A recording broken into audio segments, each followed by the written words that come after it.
From the Campione Law Studios in the heart of Duval County, Florida. This is the Unofficial Jacksonville Jaguars podcast. Your host, Seth Studer.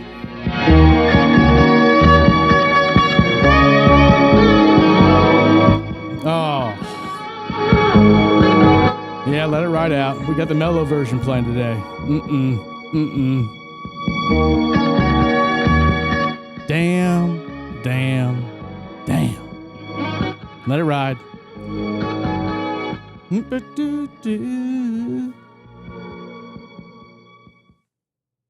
Ladies and gentlemen, welcome to the third episode of the Unofficial Jacksonville Jaguars podcast. My name is Seth Studer. I am an associate attorney here at Campione Law, and I am grieving. I am out of sorts. I am miffed. I am discombobulated. I don't know the correct words to articulate because I'm coming to you a day after a brutal loss to the Cincinnati Bengals. 31 Bengals, Jaguars 27. A game where we should have won. I mean, and everything seemed to break against us. You know, and so a little housekeeping before we kind of get into that game. I'm trying to come to you all as a bi-weekly Jacksonville Jaguars podcast. And we have our first very, very special guest coming to you here soon. But as a bi-weekly podcast, it's so hard not to be in this hot take zone where I'm just reacting to the last game. Because the last time I saw y'all, it was before the Panthers game.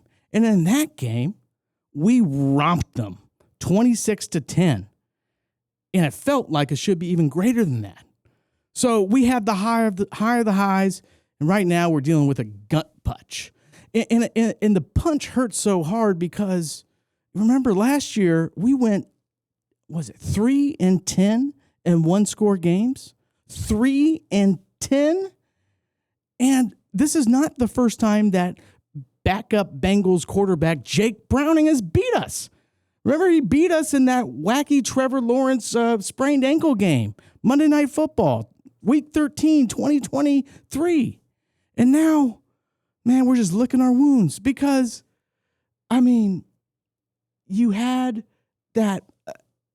Let's not even get in to the pass interference call on fourth down that was called against Travis Hunter while he was playing perfect defense there on the right sideline. Bogus call. I mean, let's not talk about the obvious drop touchdown from De'Ami Brown. Let's not talk about Brian Thomas Jr.'s less than stellar day. More than that in a minute. I mean, just every single thing just went against us. Trevor with some untimely interceptions, one in the red zone. I mean, we left so many points. We were the better team and we beat ourselves. However, on the other hand, if you were to tell me before the season started, yeah, we would lose to the Bengals and we'd lose to them by 4 points. We had a good offensive showing. Defense showed up, wrecked their line at times. I'd be happy with it. But and I guess that's the big thing here. We're a better team than what we think we were before kickoff against Carolina. Because Carolina, we had a stranglehold, and we showed that even though we didn't play a perfect game, even though our playmakers didn't ball out, we took our B- game and stomped an inferior opponent in Carolina.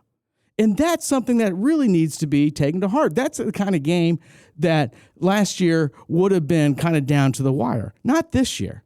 And I think a lot of that has to do with our players and our coaching. And our players and our coaching was the same thing. I think our players were the one that let us down in week 2. But our coaching, I thought in week 2, was superb. You know, and a lot of people are going to talk about that, fourth quarter, 4th and 5, do you go for it up 3? I think they're at the Bengals 7. Yes, I think you do. Liam Cohen on both games has won the toss and has not deferred, but wanted to receive the ball. I think that speaks a lot to his aggressiveness, and I think it speaks to his coaching style. I think he believes in this offense. So, what are we to take about? What are we to really understand and consider 2 weeks in before we enter a very tough stretch coming up? Next week, home for Houston. After that, we go out to San Francisco. And we play a backup quarterback, which scares the crap out of us because we usually lose to backup quarterbacks, especially when they're former Jaguars quarterbacks and Mac Jones. And then my understanding is home Monday night, all my rowdy friends here on Monday night against the Chiefs, who are looking a little bit more vulnerable.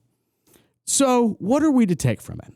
So because we're not a weekly show, because we are a bi-weekly show, I would like to first start off with a segment that I'm going to call 2 weeks, 2 games, 2 truths. Truth number 1. BTJ acted like a CEO in his game against the Bengals. Brian Thomas Jr. is an awesome wide receiver, and he came into this season as a budding star. I mean, he was routinely picked in like top 12 on people's fantasy drafts. But against the Bengals, he played like a CEO. He played like a person that had to make business decisions. And it was really disheartening to see. He was probably, individually, if you had to put it on one person, the single biggest reason why the Jaguars didn't win that close game against the Bengals week 2. Let's go blow by blow here. Second quarter. Trevor's interception. He kind of gives kind of a half effort to kind of put out one hand as he's coming across because he sees someone else is coming to meet him, and the ball tips off of Brian Thomas Jr.'s hand, floats it up, interception. They get the ball in our territory. Fourth quarter, we're tied 24-24. It's 3rd and goal from the 7. Trevor throws a pretty damn good ball into the end zone. And Brian Thomas Jr. goes up, but he doesn't go up for it. Alligator arm, I don't know what it was, but he just kind of like one of the Munchkins from the Wizard of Oz kind of put his hands up. He didn't attack the ball on a ball that could have been caught for a touchdown. Unfortunately, we had to take 3 there. So now we're up 27-24. And after an excellent interception and return by Devin Lloyd, we get ourselves into 4th and 5. We talked about that earlier. Ultra aggressive. But you get it, you get the first down, you win the game. Trevor throws a bullet right into number 7 of Brian Thomas Jr., and he drops it.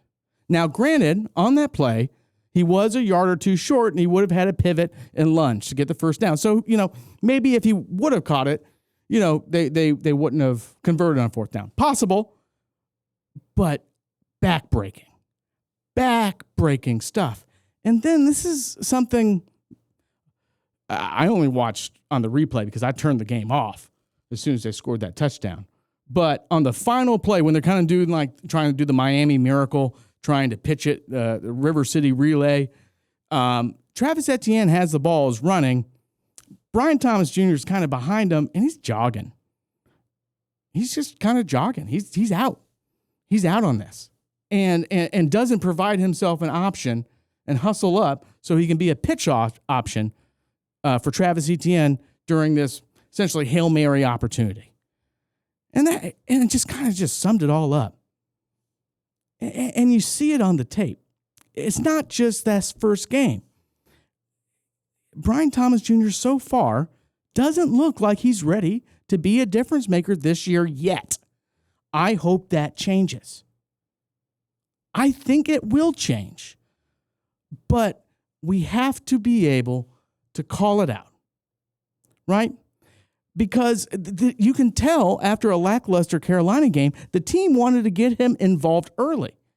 in the Cincinnati game. The first play of the game, short pass to Brian Thomas Jr., which he caught, one of his very few receptions.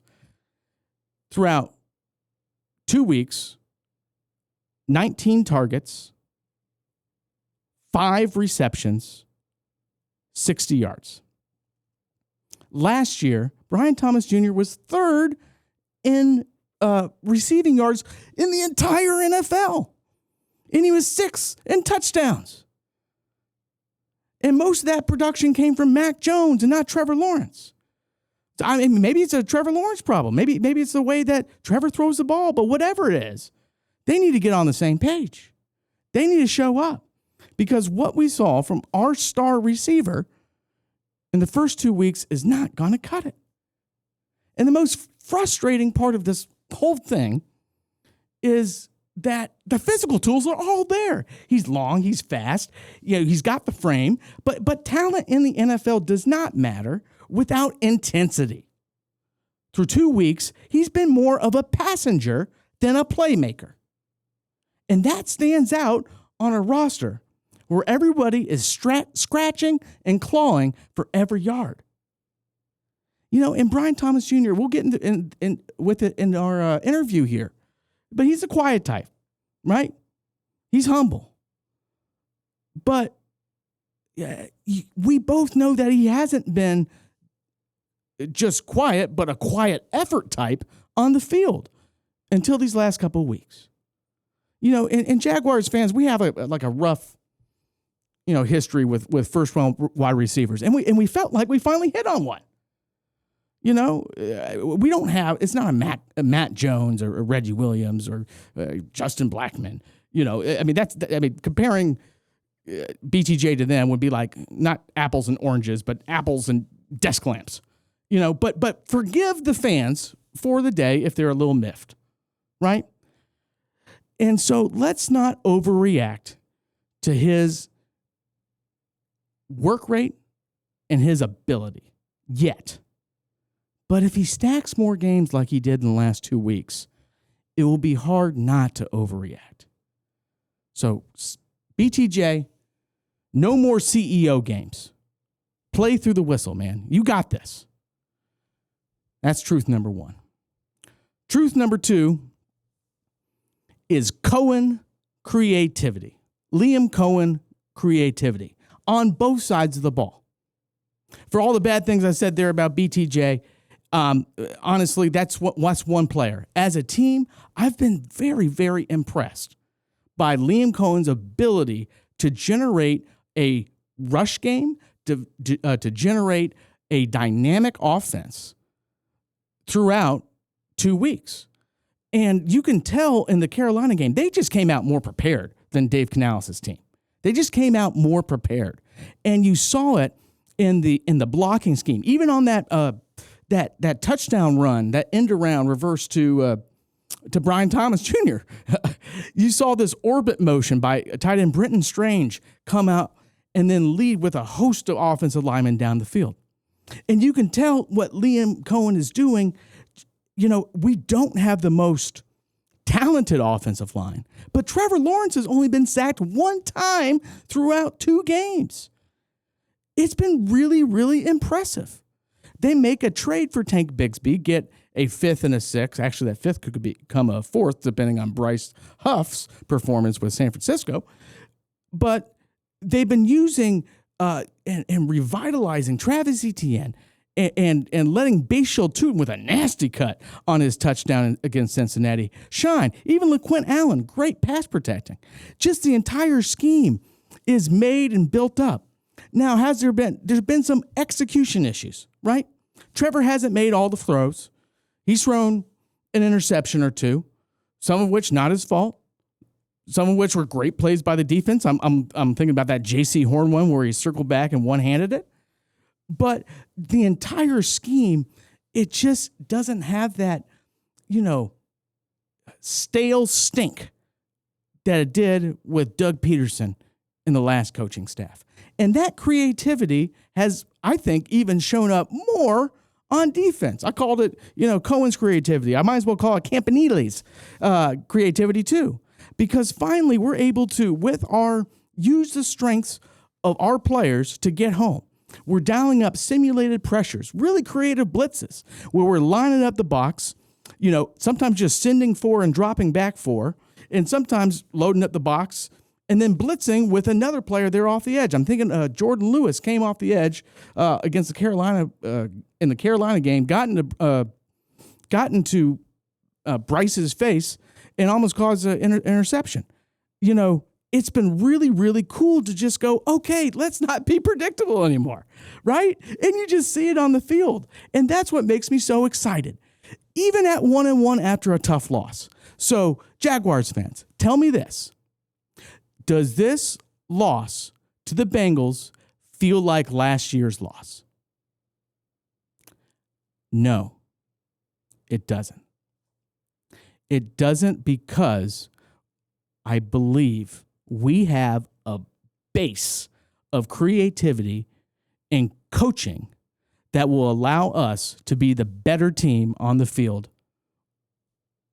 I would say, more weeks than not the rest of the season. I think 11-6 is what I predicted at the beginning of the season. I think that due to Cohen and Campanile's creativity, I think 11-6 is still very much in play. The Jaguars look good. It's a weird loss. Shake it off. Play through the whistle. And ladies and gentlemen, I would like to also now thank Campione Law for sponsoring this podcast. Remember, we're a personal injury firm around here. Bad things happen to good people all the time, especially auto accidents. Do you know what to do? Are you going to do it on your own?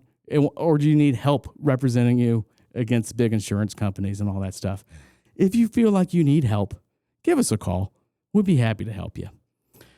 So, feeling great about the Jaguars, but a little bittersweet. It's just so hard to be so optimistic after that game. But after thinking about it 24 hours, I really am optimistic for the rest of the season. But I think the next 3 games, home Houston, at San Francisco, Monday Night Football for the Chiefs, I think we better go at least 1-2 for me to contain that same optimism. But ladies and gentlemen, here in just a few seconds, we have a very special first guest. And we talk all sorts of ball. We talk about the Jaguars, past, present. Stay tuned. You're in for a doozy. Ladies and gentlemen, welcome back to the Unofficial Jacksonville Jaguar podcast. You can see I'm sitting in a different chair because I have special guests here. First and foremost, I'd like to introduce my special guest, Christopher Campione, special guest because he signs my paychecks. But we also have a special guest. He, in his 13 seasons in the NFL, ran for over 11,000 yards. He is a legend. He is number 28. He is Fred Taylor. Fred Taylor, welcome to the show. What's up, man? Thank you guys for having me. Hey, my pleasure. Hey, obviously we're coming off the back of a really wacky loss to the Bengals, 31-27. Yeah. What do you make of that game? What do you think the Jaguars are thinking here the day after? You know what? They're probably in there saying, man, we were close, not close enough. Some remnants of a year ago, played a lot of tight games, but I think 10 games where they lost by a touchdown or less. And, you don't want to have that close of a memory to it. But, yes, I think overall they're a better team than they were a year ago. Let's just say that first and foremost. I love the fact that Liam Cohen, you can look at the play calling and you can't notice what they're running. Right. Before, I could kind of call out some plays prematurely or what have you. But in this particular situation, everything's kind of it just keeps you off balance. But for the offense, it keeps them on course, on track. So I guess, we don't want to lose them, first and foremost. We don't want to lose them. Looking at it all, I said to myself, you got to give the Bengals credit. Right. Yep. What they were able to do without their starting quarterback, they rallied around Browning.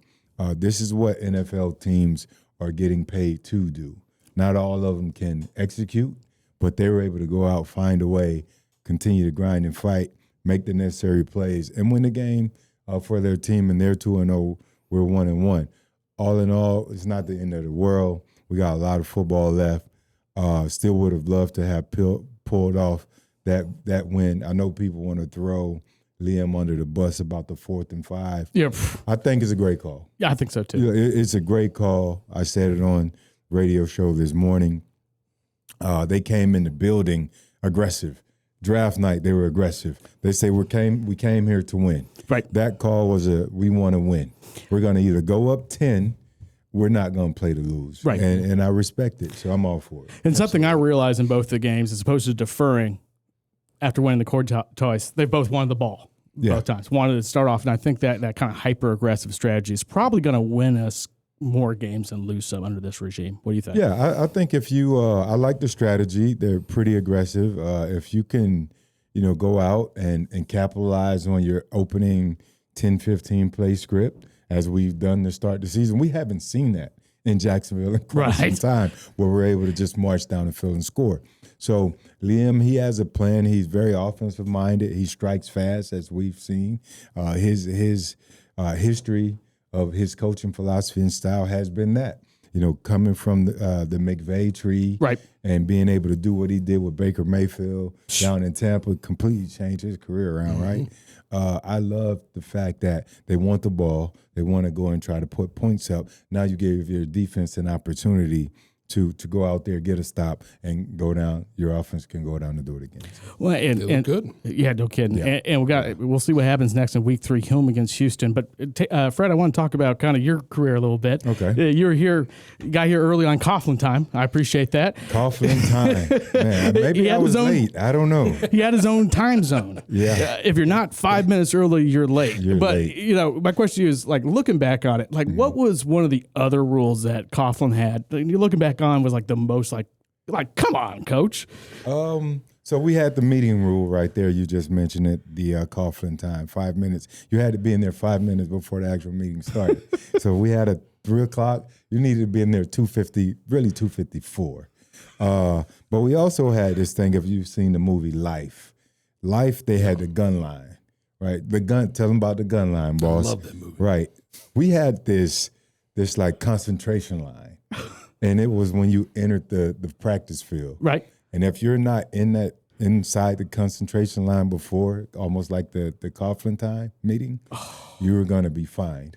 And it wasn't just a regular fine. So we had this one fine that he considered conduct detrimental. Oh, whoa. Yes, it was detrimental to your conduct is detrimental to the benefit or the progression of the team.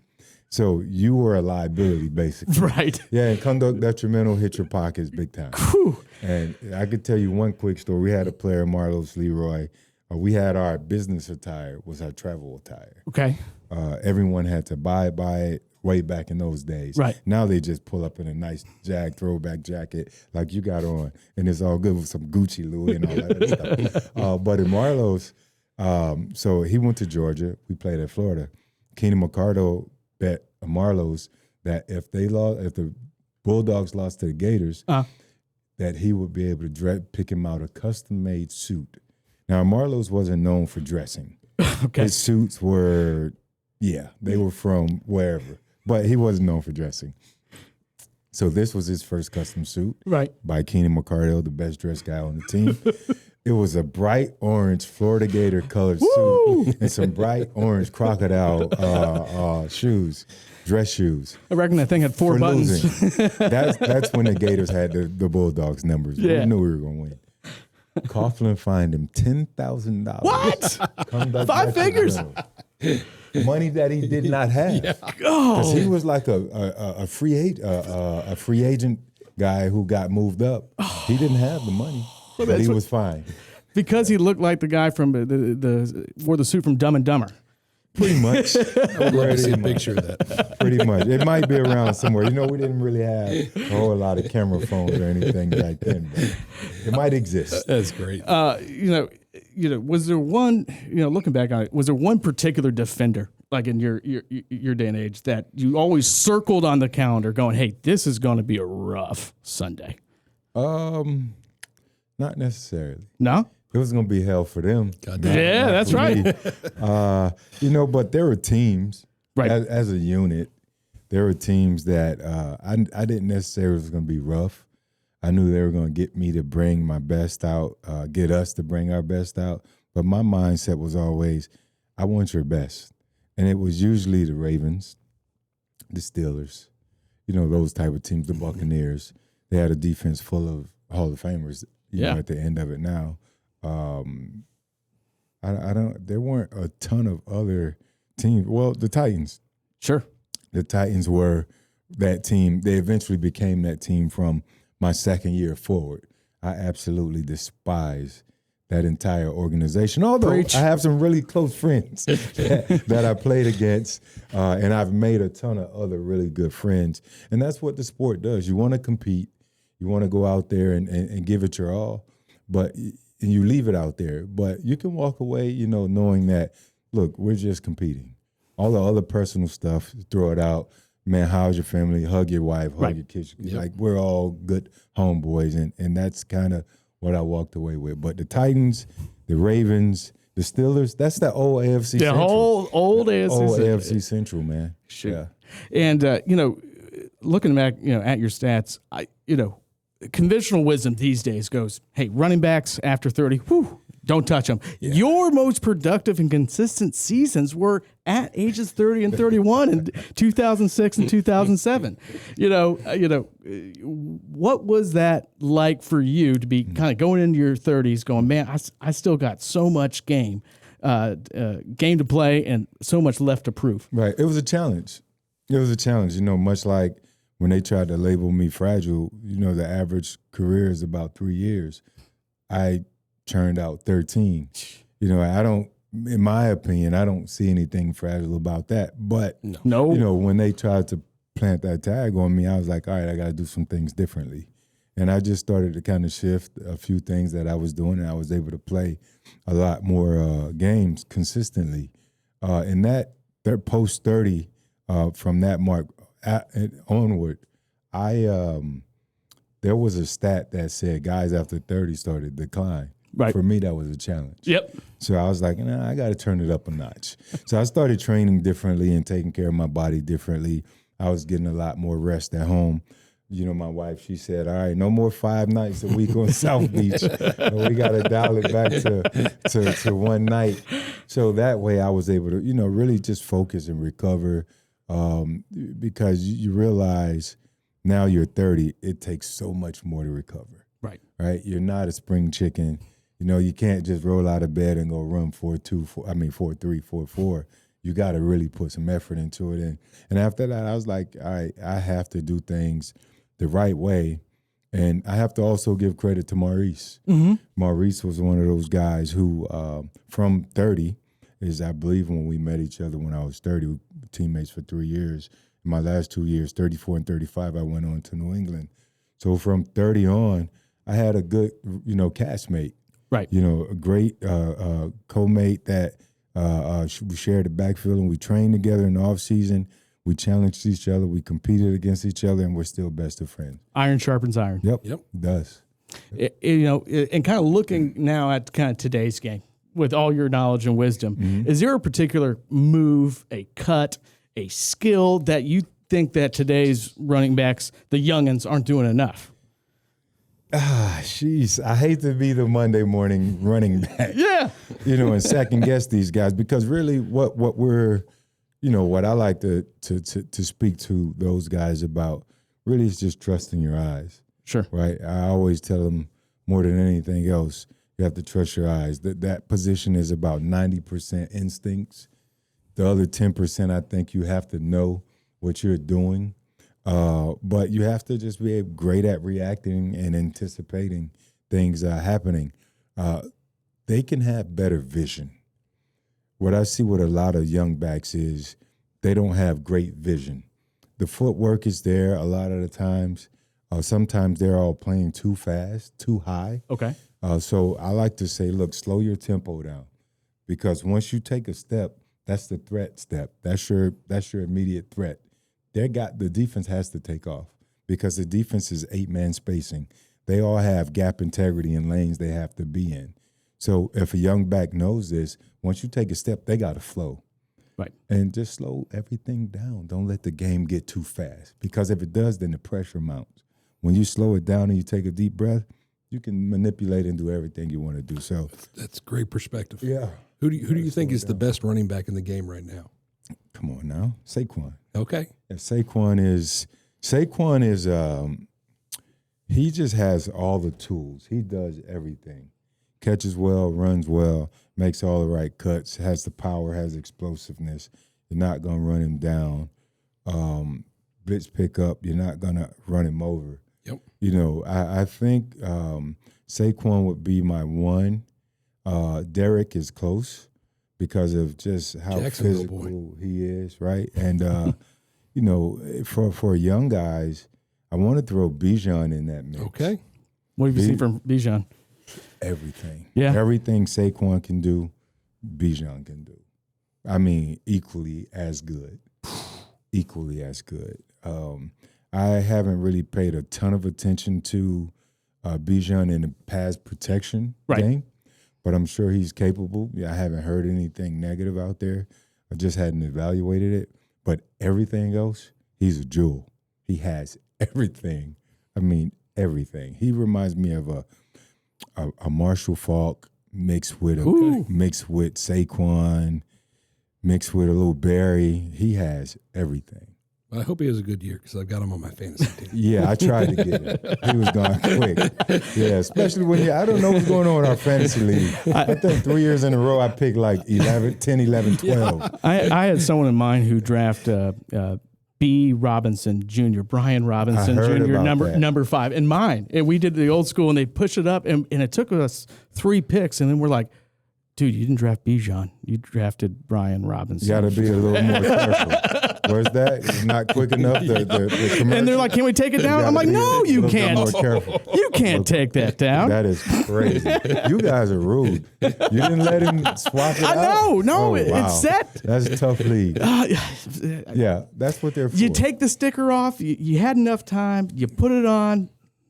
You should know better. You should know better. Wow. We play for keeps in our fantasy. Hey, I don't blame you. I just found out that even on the ESPN, you could manually select the draft picks. Right. Yeah. I mean, like the selections. Yeah. I think our our commissioner probably has been cheating. 3 years in a row, I got 10, 11, and 12. I think he's messing with me. You know, one thing I kind of realized going into this year was the free agents, not just the free agents we got, but the kind of free agents we got. I think Jordan Lewis, I think Eric Murray, Macari. You know, what's kind of stood out for the people that they brought on, the vets that they brought on in this new regime under James Gladstone? I mean, I think they've been active early. Yeah. You look at week 1, the guys they made some plays that, contributed to the win right there.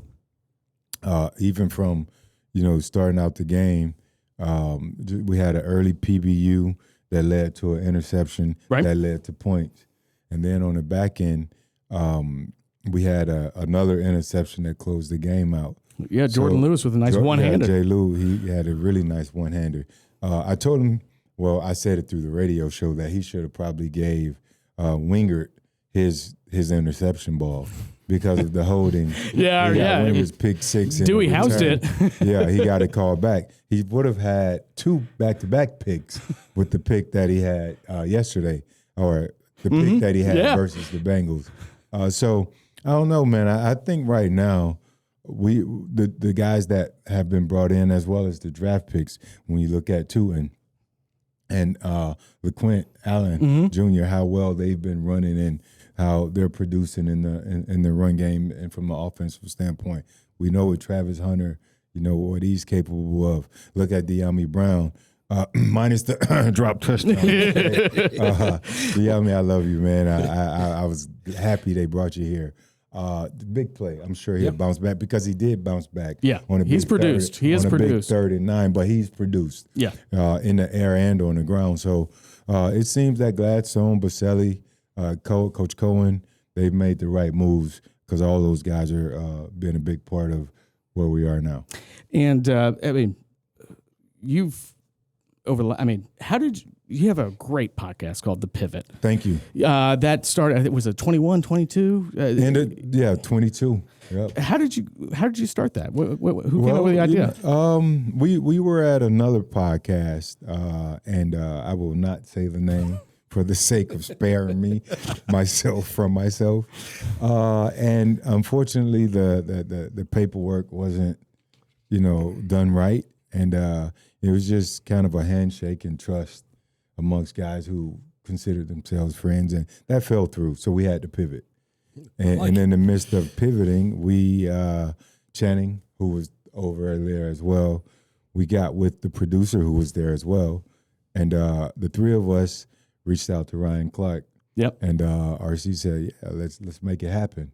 And we all agreed that before we did anything, before we cut a single episode, we were going to button up the paperwork. So we talked splits, equity, the entire structure, right. Build out. Went from there, and that took a couple days. Once we have an in-house attorney that kind of handles everything, came in for equity. Once we got that ironed out, we named it. We was like, oh, we just pivoted. Let's just call it the Pivot. Let's roll with it. And let's not tell a soul. And then we created a trailer, and next thing you know, we started cutting episodes. Our first episode was actually Plexico Burrs. Oh yeah. Plex was our first tape episode. Although we released that maybe 6 or 7 months after the fact, but that was December of 21, and we released that. We released our first episode January 4th. 22. And so 3.5 years later of doing this podcast, what have you learned the most about, I don't know, yourself? That I like the grind. Yeah. I like the grind. I like the hustle. I'm on a plane about 45 weeks out the year, just about. And it's not always just you go and you stay and you kind of enjoy cities. It's wake up at 3 a.m., out of the house at 4. I'm on a 6 a.m., 5:30 a.m. flight, touchdown somewhere at 8:39, knock out 2, 3, 4 shows, whatever, it calls for. And I'm back home, midnight. So it's a 21-hour day or whatever that might be. So the grind, I didn't know I had that in me, as well as talking as much as I don't talk a lot on the podcast, but when I do talk, I try and put emphasis on it. It's always from the heart. Sure. But as a player, and when my career, I didn't talk. I rarely spoke. And my wife is like, who is this guy? She doesn't even recognize me most times. And the people that knew me before we started the podcast, they're like, when did you started speaking? So, yeah, I kind of joke about that. But you've had so much success, too. You've got over 1 million subscribers on YouTube. And that's, I mean, not a lot of people can say they've done that. It's like I said, it's been a journey, but even starting out, even with the other podcasts that we were part of, it was just something during the pandemic. We said, hey, let's get out the house. Yeah, sure. Let's just go out of the house. And for me, the good part about it was I had experience in doing radio here in Jacksonville, post-game, pre-game radio with the team that I was going to turn down. But Dan Edwards, our former senior PR person over there, he asked, he said, hey, I got this opportunity for you. You want to do it? I was like, nah, I ain't doing no radio. You crazy, Dan? He's like, well, don't turn it down now. Give me 2 weeks. In a few days, he called me. He's like, I couldn't wait 2 weeks. Come up to Jacksonville. Let's figure this out. And he kind of just broke it down to me. He said, when you're doing radio, say what happened. Because they're on the other end, they can't see. To explain what happened. Right? And for those that did see, still let them know what happened. They want to hear your opinion. And if you're doing TV, color, analysis, tell them why it happened. They can see it, but they don't always know why. So he just said, just act like you're at a bar talking to a friend about a game, and that kind of took off. And from there, we were able to go into the podcast space, and it's been great. Do you ever cut an episode and then think later, gosh, I shouldn't release that because I said something I shouldn't have said. I've done that a couple times now, and I have a series of lost episodes that I hope never see the air. Well, you can't lose because I'm talking to somebody like I'm at a bar. Losing the entire episode? I mean, so I might go down a rabbit hole for 15 Well, minutes. yeah, you have to really go and just kind of clean it up. But you know what? The good thing is we've shot maybe, I don't know, in 3.5 years, we've shot well over 500 shows. Okay. That's including our shorts and clips and everything. So the good thing is, one, is we control it. Yep. Right? We have the power to edit. It's our show. The great thing is we're open. We're open book. We're transparent. We try and give raw realness to, the people that are on the other side coming to listen and check us out or see what we got to say. What we try to focus on is making sure we're respectful of the subject, of the guest, right? If there's something that the guest might say, we make sure that, look, we'll reach out to them and say, hey, you sure? How do you feel about this? You want to leave that, or where are we with this? And we've saved a lot of people. And we've also saved ourselves because of how things might come across sometimes. Even the big viral moment with Channing about Russ. Right. Channing does not hate Russell Wilson. It might seem that way because he continues to go viral and he doubled down on how he feels about the corny versus lame. Right. I'm like, I just toss it all out, right? Channing has acknowledged that Russ is an amazing human being and husband and all that good stuff. He just doesn't think he's cool. I don't agree with Channing on a lot of stuff. But again, we control it all, and we try to be respectful of everyone. We don't care about just going viral. We want to do good content. Well, I think that's why you've had so much success. Yeah. And you're talking about being a quiet player. Another quiet player on the Jaguars is Brian Thomas Jr. Yeah. And actually, you had him on the pivot about 4 weeks ago. I mean, what would you like, fans to know about him? And do you have a message that you think you would give to Brian, given the first 2 weeks of the season, how it's gone so far? Just got my first Brian is just keep grinding, man.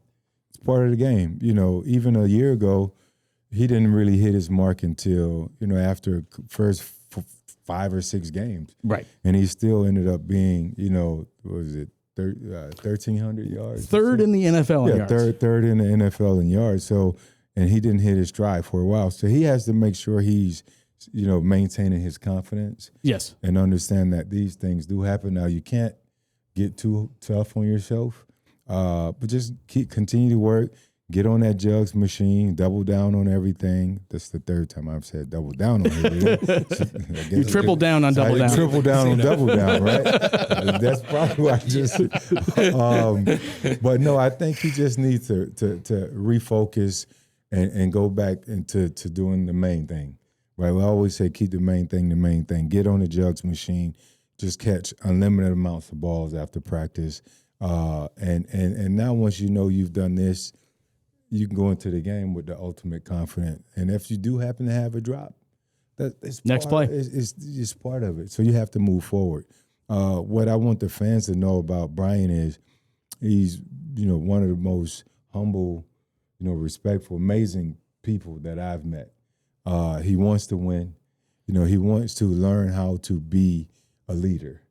I think that's on his shoulders this year. And, he wants to try to put the team on his shoulder and go out and win for, the Jacksonville community. So hopefully he can kind of bounce back and go back out there and redeem himself and make plays the way we know he can make them. Jaguar fans are pretty forgiving. We kind of have to be. We don't have the option to not. Yeah, I've seen it, but I've also seen where we can be a little tough too. But, exactly. It comes with the territory. Yep. Yeah, it comes with it. And, I mean, looking ahead, it looks like a pretty tough stretch for the Jaguars until they're by in week 8. So I'm going to put you on the spot, Fred. Okay. Seeing what you've seen, you talked about the creativity of Liam's office, how it's changed, and you've seen the playmakers on both sides of the ball. Do you think it's more likely than not, or less likely than not, that they're going to make the playoffs this year? So I have a push-up friendly bet with Channing Crowder. that the Jags are going to win more games than the Dolphins. It's like 100 push-ups in 5 minutes. Like if you that's can't, looking you pretty got to good. do 100 push-ups, Channing. He's like 5 minutes. I need like 10 or 15. You're like, all right, cool. So that bet might be locked in. I don't know. That looks good. And it's no money involved, trust me. So I think they will make the playoffs. I do too. I believe they will make the playoffs. Obviously, you have to win those games like versus the Bengals that you think you're supposed to win, but they have to just close out. They have a really tough schedule. The Colts look great in the division right now. The Texans, we're yet to see what they really look like. What they look like. The Titans, obviously, they don't look great, but they've had our number over the course of the year. So who knows? So you have to win your division first and foremost, and then from there kind of branch out and get the other wins around. But yeah, I'll go on record and say I think the Jags can make the playoffs. I like, I don't know, 12-5. Oh, all right. I was going to ask. All right. Yeah. And, let's go to last year, May 2024. You graduate from University of Florida. Yeah. You fulfilled a promise to your grandmother. Mm-hmm. Is it true that nobody in the family knew about that? Very true. Not until I got ready to tell them. Oh, my goodness. Because I wasn't sure. Like I was just doing so much with the pivot, and work and working with the Jags here and traveling, have to do the ambassador stuff overseas. So I wasn't sure if I could like handle the load. It was 10 credits. It was 2 courses, but 10 credits, so 5 credits each. But they were like the big courses. Yeah. In sociology major, and I got something in my eye. And I'm not crying, I promise you. So it was methods and theory, and those courses were tough. A lot of writing in one, a lot of statistics in another. And I hadn't done stats since my 1995. I'm like, oh boy, here we go. So I dove in and, I registered. I reached out to the school and I said, hey, I want to go back for a spring. I want to try to knock these 2 courses out. They were finally offering them online. And that was a bit of the holdup. I did not want to go back in the classroom in Gainesville over the years. So I was like, not yet. I was having a family and all that stuff. And then when it finally was available to do online, I was like, all right, let me jump out there. So still hesitant, but I said, let's at least reach out to the advisor. I did that. We locked in the courses. Now I said, all right, I got the drop ad window. Let's see how I can do it. What's going to be my game plan? What's the strategy? I hired a tutor that can help. And once I did that, maybe when they announced the graduation stuff and I realized my grades were still good enough that I could potentially graduate, I told my wife, I told my mom, and then I ended up telling my son, who actually graduated from high school, to go to the University of Florida. Cool. I was like, as you're entering, I'm leaving. And I just wanted to make sure that I got the full experience. So I went back and ended up walking with the youngins. Well, 26 years later, man, good for you, man. Yeah, for sure. Good for you. Appreciate it, man. And I think we're going to finish this up by doing I'm going to do a little word association. I think Whatever Chris and I are going to back off. So I'm going to say, Chris and I are going to go back and forth on this one. Okay. I'm going to say one Jaguars player, and you just say first word that comes to mind. All right. So is this current or just any Jaguar? Any Jaguar. All right. Okay. Hope my memory's good enough. I'm not going to be going 12,000 times. Yeah. Okay. Ernest Wilford. No, I'm kidding. Ernest, that's my guy. Ernest taught me how to tie a tie. Okay. There you go. There you go. What do you got? Tank Bigsby. Tank Bigsby. He was trade bait, obviously, but good player. Yeah. I think Tank's biggest red flag was he put the ball on the ground too much. So he had some ball handling issues, but dynamic, can catch, can run. I wasn't in the room to actually see what kind of completely provoked the trade, but I thought that for the team to go back and kind of recoup some, draft day Value. asset and value by getting picks, then I like the move, especially how ETN has kind of come on. I'm going to go with an old head, David Garrard. DG. DG, you're going to hate me for this, but I was going to stick my old teammate with some Ozempic when I saw him. I don't know if that might be evil. That might be evil. He rocked the fedora, though. Yeah, I ain't asking y'all to cut it. DG was one of my favorite teammates, just an amazing person, great runner. He could also pass. I think DG is a little bit ahead of his time. I think so, too. David would absolutely excel in this era of football with the zone read and the RPOs and all of that because they weren't tackling him.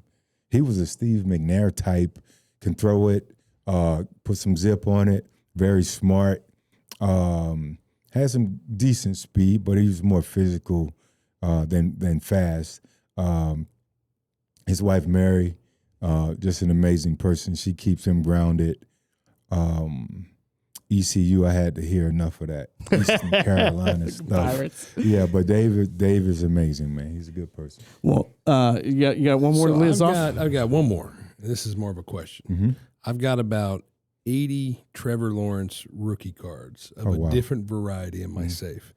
Should I get rid of them now or should I keep them for the future? Ooh. I mean, so this is the thing. Any signatures on them? No. Well, yes. I got a downtown card with the signature. I would say, are they graded? They're all graded? Almost all of them are graded. Oh, wow. You got some 10s in there? 10s, 9s. Well, I would say, personally, I root for Trevor. Yeah. You can actually, you can leverage your position, right? I'm just wondering if you got 80 of them. I mean, what's wrong with diversify? What's wrong with say a quarter? Like that's fair. 20 of them, maybe you can move 20 and Okay. kind of fat your pocket a little bit and then kind of wait and see what happens with the rest. I think at the end of the day, you're not going to lose any money. Okay. Trevor's a guy who's going to be in the NFL for years. Mm-hmm. Forbid any injury, knock on wood, because he's had his share of injuries, and those things have slowed him down, right? We haven't been able to realize his true potential, but he does have potential, a ton of it. He looks great under Liam, and the way he operates this system. And again, going back to the game the other day, Liam was like, hey, you got to throw it here. Those happen, right? Yeah. People, the media is considering a spat, coach, player. I kind of like that. It was a passion, happens. That happens. Stop being crazy, media people. And I'm one of the media people now. And it wasn't me, though, because I know better. But I would say hold on to your lot and, give it time. Because pretend it's Bitcoin. Would you still be holding Bitcoin? Yes. All these years later? Absolutely. So what I'm saying? There you go. Well, that was a good answer. Fred, thank you so much for being on to the Unofficial Jacksonville Jaguars podcast. Guys, legend. I'm like a kid on Christmas, and they have cheated you so far out of that Hall of Fame, man. Oh, if you were not in Jacksonville with your stats, you would have been in it already. You know what? But I always tell people though, man. God's timing is the best. Yeah. And God is gonna, He's in full control of that. But in terms of, and I've spoken about the Jacksonville market thing. Yes, reality says it's a small market. Yeah. But the people here, the friendships that I've made, the business opportunities that I've come across, just the city itself, the growth that I've seen over the years. I invested in Sporting Jacks, the soccer team, because I do believe in soccer. I believe in the city. I believe it's going to grow with the city, or the city's going to grow with the team, and vice versa. And I also understand that God only gives you what you can handle. Yep. I was drafted 9th overall in the 98 draft here in the state of Florida in Jacksonville, an hour from where I went to play college ball, 4 hours from where I grew up. It depends on how fast you're driving. My family could see me each and every home game, so that was a blessing in itself, giving back to them, spending to them. If I had gone to New York, a bigger market, or Philly or L.A. somewhere, who knows if a kid from a small hometown, like Belgrade, would have been able to handle that. Yep. The media, how they beat you up, how I had to experience those things throughout the media with the injuries early in my career. Who knows if I would have been able to handle that. That's why God looked out for me, going ninth here in the state of Florida, all those things I mentioned, as well as no state tax. Yep. That's a plus. I got the best deal in that draft, and I'm thankful that it allowed me to be here in Jacksonville, because if I had gone somewhere else, who knows if my name is in the Ring of Honor. Yep. So whenever that Hall of Fame thing happened, we can all here in the city of Jacksonville have one big ass crazy big party. You better believe and that's we'll be what's there. gonna happen. Amen to that. Sure. Well, we love you. Jacksonville loves you, and thank you again, man. I really Thanks for appreciate having you. me, Thank you, guys. Fred. Appreciate it, fellas. We'll be right back here with the closing segment. Thanks. Special thanks to Fred Taylor. Man, what about that? Canton. Get him in. Get him in the Hall of Fame. What are y'all doing, man? God, he's a legend. And as we're kind of looking, having Fred Taylor be our first guest, I wanted to close the show with what I think is going to be a recurring segment here called it's kind of corny, but I like it. The Claws of History. And if you all saw my first episode where I did an extended metaphor between the Tom Coughlin Jaguars and the rise and the apex of the Spanish Empire, you'll know I'm kind of a history buff. But instead of that, I'm not going to be talking to you an hour about history. I'm just going to talk to you a couple of minutes and try to think about a particular event or thing, whether it's war, movies, art, music, etc., from the past, where we can kind of get a snapshot of, okay, where are the Jaguars now, and how can we see this going forward, right? So today's Claws of History, I'm going to be talking to you about Star Wars. I'm a Star Wars fan, big Star Wars fan. Andor, great show. Check it out on Disney+. It is so good. But I'm a Star Wars nerd. And I was thinking about Star Wars here this morning. Star Wars wasn't Star Wars, while it was being filmed, right? No one knew anything about space wizards and Han Solo and Jedi and the Force and the Death Star and all that stuff. But in 1977, George Lucas had this crazy out there idea, for this movie, a space opera, laser swords, and he spent years of his life putting it together, fighting with studios, like shooting in like Tunisia, and sticking together some practical effects that nobody thought really would work. I mean, it was an insane project. So finally, he's about 3/4 of the way through it. He's gotten most of it shot. There was a test screening for the executives and some of his friends. It bombed. People laughed. I heard that one studio executive walked out. The pacing of the movie was off. The special effects weren't finished to the extent that we know that they eventually were. And actually, John Williams' classic score didn't even exist yet. They were just using like temporary tracks from other movies. So to the untrained eye, Star Wars looked like a disaster. The studio nearly pulled the plug on Star Wars. But Lucas didn't quit. He refined it. He took the feedback. He added John Williams' music. He sharpened the edits. He made the practical effects better. And a movie became a blockbuster to transcend generations. And the Jaguars are like that first cut of Star Wars right now. Last Sunday against the Bengals wasn't the blockbuster, right? It was a rough cut. Messy, flawed, but the story's still there. The question is can the Jaguars finish the edit before the season really hits its stride? You know, Joe Burrow leaves the first half with a toe injury. The Bengals turn to Jake Browning. You know, that should have been like the exhaust port for the Death Star that Luke can shoot and blow it up. But that didn't come to pass. Jake Browning beat us again. Instead, the Jaguars stumbled through the second half like a rough cut. You know, penalties at the worst times, drops on easy plays. Trevor, you know, playing good, but not great. A defense that just couldn't close it out, even though Travis Hunter did his best on that fourth down. Cincinnati drives 90-plus yards with the game on the line, and suddenly you're walking out of the theater, shaking your head, going, what the hell did I just watch for the last 3.5 hours? It hurt, and this loss hurt the most because we know the talent is there. Trevor threw some dimes that reminded you why we hold him to such high regard. The defense, especially at the beginning, had stretches where they were disruptive at all times. And you saw flashes of what this team can be, especially in week 1 against Carolina. But just like the rough cut of Star Wars, the raw ingredients are on the screen, but it was messy. It wasn't polished, and it wasn't ready for the big stage yet. And that's the thing. It's okay.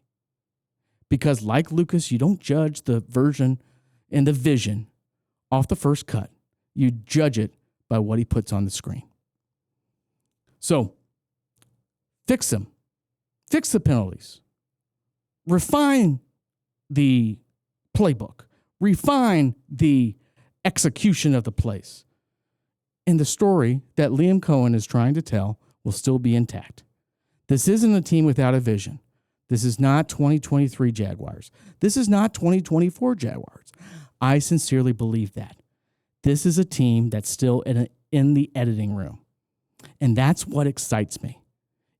If they learn from this loss, if they respond the way champions can do, then this Bengals game might end up being as the rough cut we will look back on months from now and say, that's when they figured it out. That's where we'll figure out if a loss teaches them on how to win. So, no, it wasn't the polished epic, but we're still waiting for that John Williams soundtrack, right? We're still waiting for that final edit. The Jaguars will learn from this, clean up the turnovers, finish drives, stay disciplined. I believe that they will. And if they don't, I'll be the first one to put my hand up. Sports, just like cinema, the rough cut isn't the ending. It's only the beginning of the story. And so far, I've liked what I've seen. This has been this version of the Claws of History, our first Claws of History. That is our show. Thank you, Fred Taylor, for being here. Thanks, Christopher Campione, for being here as well. Thanks to Campione Law for help me put on this podcast. Remember, bad things happen to good people. Give us a shout. We'd be happy to help. And remember, buy uninsured motorist coverage. It will help if a bad thing happens to you. That's all I have. Again, Seth Studer, until 2 weeks from now, go Jags.